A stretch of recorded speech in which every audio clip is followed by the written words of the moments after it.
Before you start cleansing, the first thing that I recommend is always to shake our products and to begin with clean hands. You're going to apply the product to dry skin. I'm going to start by removing makeup for those of you that remove makeup.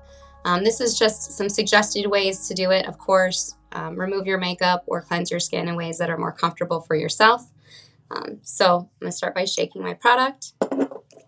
Today I'm wearing liner and mascara. One of my favorite tricks that I like to use is I like to enlist the use of Q-tips. When we apply mascara, we're typically applying it on the front side of the lashes and sweeping it up. And when you're cleansing your skin, we're actually kind of sweeping down. So that underside where the mascara is actually at, it takes a little bit more effort to get it off, especially if you're wearing waterproof or you're wearing long-lasting makeup. So I like to take the Q-tips and I like to just drench one Q-tip, not sure if you can see here, with cleansing oil. I allowed it to go ahead and soak up. With the other Q-tip, I used two. One is going to stabilize my lashes. The other one is going to help buff and clean the lashes. And again, I like to always recommend that everybody be very careful with your lashes when you're removing makeup from your brows or when you're removing makeup from your lashes. If you're over rough with your lashes or your brows and over time, then the hair no longer wants to grow back or doesn't grow back as strong. And as women, over time, as we begin to age, we start having thinner lashes and brows anyways. So you're going to put the dry Q-tip on the underside of the lash, and then you're just going to slowly swipe and roll up. Being very careful and mindful around the eyes, of course. And then you're able to get just a little bit more of that makeup off. Another way that you can remove your makeup is by enlisting a reusable facial pad, which we have these available here at Bamboo Earth. These are 2-ply. They're 100% cotton. They're very soft and wonderful. Or you can use just a regular cotton round or cotton ball. Again, whichever is more comfortable for yourself. You want to put some of the product on your facial pad or on your cotton round. And then you can gently place it on the eye and press. And you're going to hold for just a few seconds. If you're wearing waterproof makeup, I would suggest waiting about 5 to 10 seconds. And then slowly rolling and rubbing it downward and outward of the eye. It helps pull off all of that dirt. And then, of course, we get the dreaded under eye. So you're going to swipe, you're going to roll it in half. I call this the hamburger roll. Put your finger inside there. And then just brace the eye. If you have more lost elasticity in the skin, brace the eye underneath the eye and gently swipe upward and out. Of course, being very mindful around the eye. We don't want to get any type of oil or product inside of the eye. Your eye will begin to flush in water. Same thing with the brow. Go ahead and press. Allow that oil and the heat from your skin and the oil to go ahead and break down some of that makeup. And then gently swipe and wipe off. There you go. I like to do the same thing for the lips. Again, you can enlist the use of Q-tips in.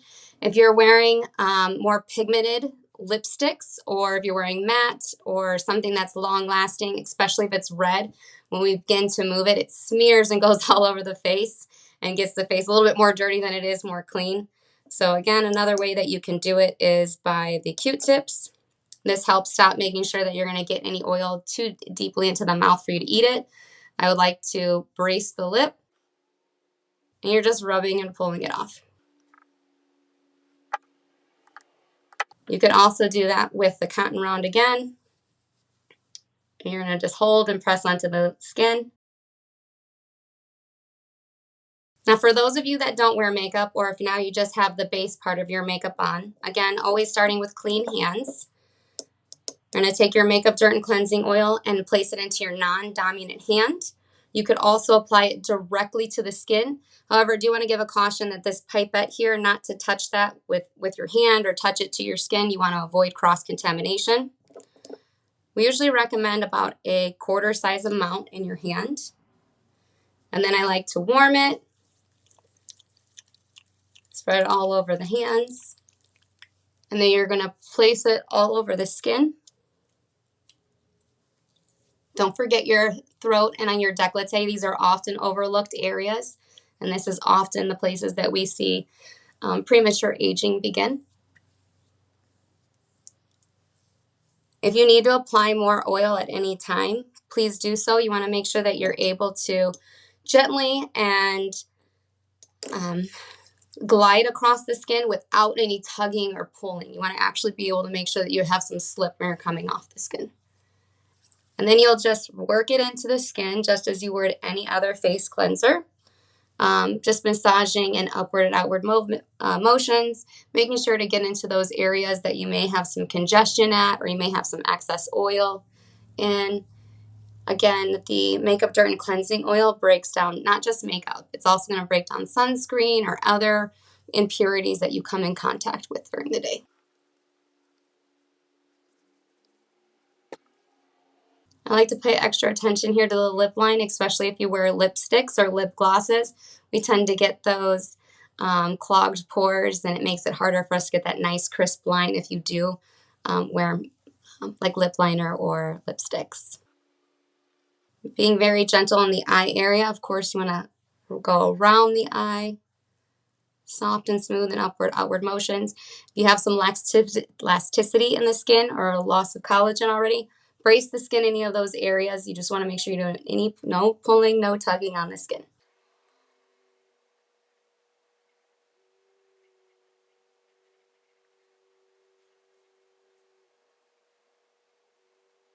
Once you've done that for about a minute, go ahead and clean off your hands.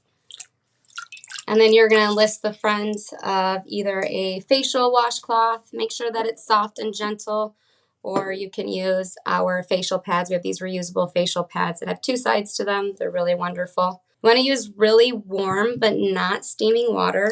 You can press it into the skin, so then that way the warm water can help evict some of that off. And then you can use gentle upward and outward motions as well. Once one side of the pad is coated with oil and you're taking it off, you reuse the other side. And then rinse and wring out your rag as needed. Once you know all the oil is off your skin should feel soft and smooth and supple, but it shouldn't feel oily or greasy at all. It should feel nice and clean, taut but not tight. So one of the most common questions or problems that I get asked about the makeup dirt and cleansing oil is, do I need to remove this? And the answer is yes. Mainly because that's part of the cleansing process. We don't want to leave oil and our dirt and our debris and our makeup on our skin. The oil itself is to break down all of those impurities, and then the water and the facial washcloth is to help remove and evict those away from the skin. So the Rosewater Cleanser is really easy to use. Before each use, please make sure that you shake it every time. We don't use any binders or fillers or anything in our products. We want to make sure that we shake them prior to. You can use either our reusable facial pads. These are 2-ply and they're 100% organic cotton. Or you can use a cotton round or a cotton ball, whichever is your preference, or a facial washcloth, something that's soft and smooth that can be used on the skin. I like to go ahead and take it directly from the bottle. You can place it on top. I'm going to turn it over and allow it to get onto the pad. I normally do, about 2 to 3 soaks is the best way to explain it. You want it to have enough product on the pad where it does soak through on the other side. You're going to use one side for most of your face and then use the other side for the rest of the face. So be sure to cleanse your face, your throat, and your décolleté. These areas are often overlooked, and these are areas that we often have signs of premature aging sooner in life. You're going to apply it by swiping it in upward and outward motions on the skin. I like to use the first side of the pad for the décolleté as well as my throat up to the jawline. And then using the other side of the pad for the rest of the face. If you have looser skin, or if you have a little bit of loss of collagen or elastin in the skin, you can brace the skin. We want to avoid any type of tugging or pulling. If you have more sensitive skin, you can do what I call as a press and bounce, where you're just pressing and moving it across the skin. This is also beneficial if you have breakouts or any type of wounds on the skin. Once you have already applied it to the skin, we suggest that you rinse and remove the Rosewater Cleanser using tepid water. Some people don't rinse the Rosewater Cleanser off. The preference is entirely up to you. However, we encourage you to remove it. One of the reasons why we suggest that you remove the Rosewater Cleanser is so then that way it's prepped and ready to go for the next step, and you don't leave any film or residue on the skin.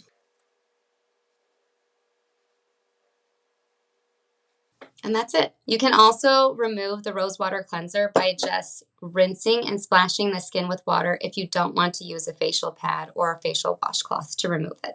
So some of the common problems that we hear about the Rosewater Cleanser is, do I actually need to remove this?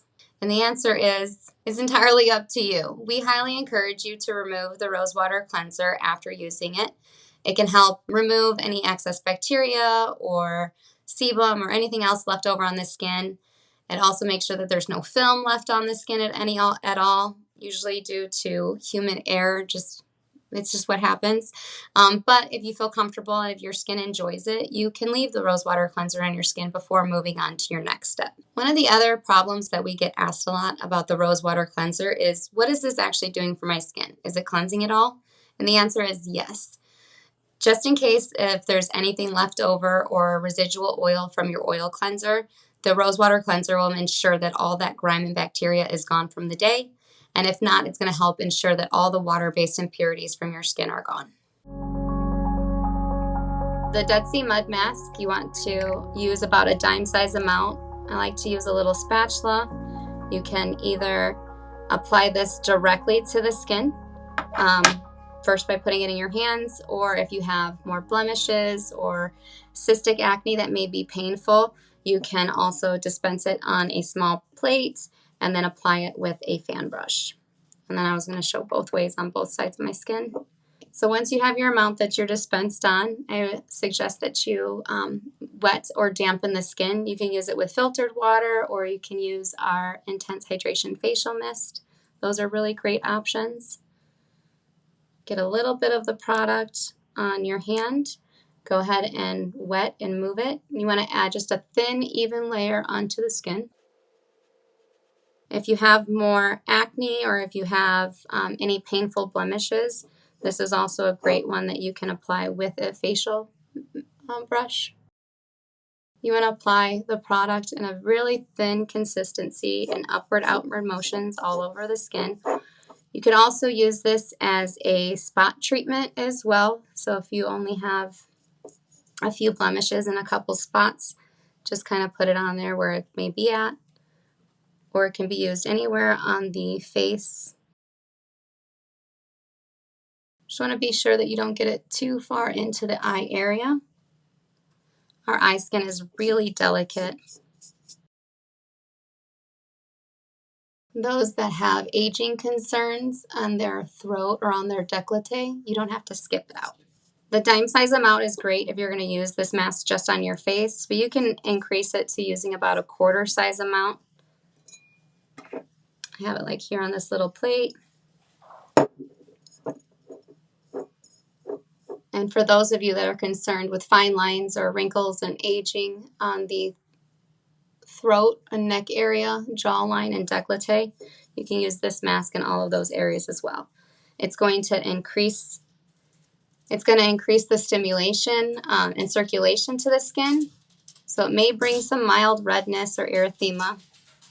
All right, so then once you have it applied to the skin, again, you want to apply it in a very thin application in upward-outward motions, and then allow the mask to dry or set. It should take about 5 to 10 minutes. And then you and I have a break until it actually starts to dry, unless you want to have me keep talking. When it starts to dry, it will start getting lighter in color, won't be as dark. It normally takes 5 to 10 minutes for the mask to completely finish drying. Don't leave the mask on any longer than the 10 minutes though, or it can start pulling out additional oils from the skin, and we don't want to increase any oil production. We just want to help maintain and balance your skin. All right, so once the mask is all dry, you can see I applied it too thick there. That's okay. But it's dry everywhere else on the skin. You're just going to take a facial pad or some type of facial washcloth, and I like to re-moisten and re-wet the mask. That way there's less tugging and pulling when you remove it, and then it wipes off much more cleanly. This mask also offers a gentle exfoliation while you're applying it and while you're removing it, because it has that stony, kind of slightly gritty feel to it. And then you can see in the areas that the mask is at, there'll be what's called mild erythema, or some redness, some pinkiness to the skin. And that's from that increase of circulation, that increase of blood flow to the skin.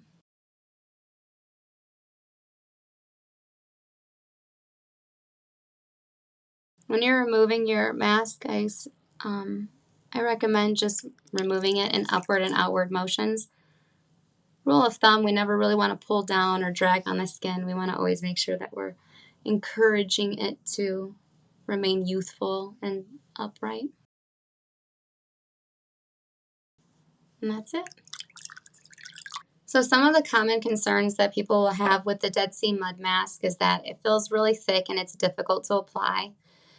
The skin should be moist or damp prior to applying it, and that will help thin out the mask and make it easier to apply in upward-outward motions in a thin, even layer across the skin. Another common objective that we get for the Dead Sea Mud Mask is that it dries out. So when in between uses of using the mask, we suggest making sure that the lid is on correctly and the lid is tight, and to reduce its air exposure so it will stay fresh and ready to apply. In case your Dead Sea Mud Mask does dry, it's okay. There's no need to fear. You can add just a little bit of filtered water or mist it a few times with our Intense Hydration Facial Mist to revive the mask. Some people will say that the mask is a little overstimulating. The Dead Sea Mud Mask is overstimulating and feels a little tingly. That's completely normal. There's a lot of minerals and magnesium and salt in the Dead Sea Mud Mask, and that's increasing the circulation to the skin very quickly, which may be uncomfortable for some people. Our Dead Sea Mud Mask has a really deep, earthy, and mud aroma to it. It also contains tea tree essential oil and lavender essential oil, so you may pick up on some floral notes as well as some of more of astringent notes to it. To apply the Rosemary Toner, first, gently shake the product before each use. You can use either our reusable facial pads. These are wonderful. They're 2-ply. Or you can use any type of basic cotton round or cotton ball, your preference. After you've shaken the product, apply it to your cotton pad. I like to do about 3 dips. And then you're just going to apply it to the skin. Please don't skip the décolleté or the throat. Those are common areas that we can have aging or premature aging. And you're just going to swipe the product on the skin in upward motions. If your skin is a bit more sensitive, you can even press and push it into the skin. Be sure to get all areas of the skin. There's no need to remove this product. Leave it on the skin. So when you're applying the Rosemary Toner, it should feel nice and cool to the skin. It has that slight astringent smell to it. It's very lovely, and a little back of the rosemary you can smell onto it. It shouldn't sting, it shouldn't hurt, you shouldn't have any type of pain or irritation when applying it to the skin. Some of the common problems that we hear about the Rosemary Toner is that it has a very unique aroma. The Rosemary Toner, it has apple cider vinegar, alcohol-free witch hazel, and those have a little bit more of an astringent and stronger aroma that it takes a while to get used to if you aren't used to natural products, although many of our customers find it delightful. The Rosemary Toner shouldn't have any sensations on the skin. If you do feel tingling, it may mean that your skin barrier is compromised, so please reach out to us. We're happy to help. Another common problem we hear about the Rosemary Toner is, should we rinse this off? And the answer is no. Allow the product to dry naturally to the skin before moving on to the next step in your routine. The Rosemary Toner sometimes can be cloudy, and there's no need to worry. It has raw, organic apple cider vinegar in it, and those little wispies and the cloudiness is what we call the mother. It's actually the host, and it has all of those great enzymes that make this product so wonderful for your skin. It's very easy to use the Intense Hydration Facial Mist. Make sure you gently shake prior to each application, and then you're just gonna mist your skin. Don't skip out on your décolleté and your throat, and 3 to 5 mists is pretty good to get all over most areas. If you have dehydrated skin, we suggest that you saturate the skin before applying your moisturizer. And then once you have the mist on, immediately follow with your favorite serum and your moisturizer. Some of the common problems we hear about the Intense Hydration Facial Mist is how much do I use? And we suggest that you use 3 to 5 mists. Please don't skip your décolleté or your throat. If you have more dehydrated skin, then we suggest saturating your skin, so you may need some more mist, and then follow immediately with your serum or your moisturizer. We do not suggest letting the Intense Hydration Facial Mist dry on your skin. Follow immediately with your serum or your moisturizer of choice. And when it goes onto the skin, it's going to feel nice and cool and refreshing and calming. It's very beautiful on the skin. To use the Intense Hydration Cactus Concentrate, first we highly suggest that you mist your skin with the Intense Hydration Facial Mist or filtered water. Be sure not to skip your décolleté or your throat. I have dehydrated skin, so we suggest if you have dehydrated skin to generously saturate your skin. The Intense Hydration Cactus Concentrate, it comes with this little spatula. It helps reduce cross-contamination in your product. Dispense just a little bit. A little goes a long way. When you apply it to your hands, go ahead and emulsify the product to make sure that it becomes nice and smooth, and then press it into the skin. It's very fast absorbing, and it's smooth on the skin. It feels very cool and refreshing. If you use too much, don't have any fear. Just remist yourself with the Intense Hydration Facial Mist. Or you can blot the skin with tissue. Don't rub, just blot. Pick up the excess that you've used. And then next time, just use a little less.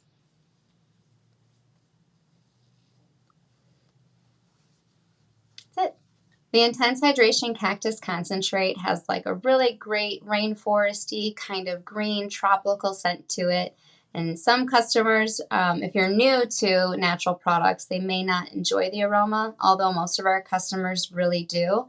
It has really wonderful skin nourishing benefits, so we hope that you continue to use the product as well, and hopefully you'll enjoy it too. So one of the common problems is using too much of the Intense Hydration Cactus Concentrate. That will make it feel too oily or too greasy on the skin. Using a little goes a very long way. The Intense Hydration Cactus Concentrate is a pressed serum, so it's very smooth, and it breaks down or it melts very easy as an oil. Once the product comes to you during shipping, because we don't use any stabilizers or preservatives or fillers in any of our products, it's just raw, organic, and natural ingredients, it may melt to you during transition. When it melts down, it could have little kind of beads in it where the oils and the butters separate, but have no fear, it's still good. You can totally use it. You just need to remelt the product down. Make sure every last bead is melted down, and then pop it back in the refrigerator so that it can re-solidify.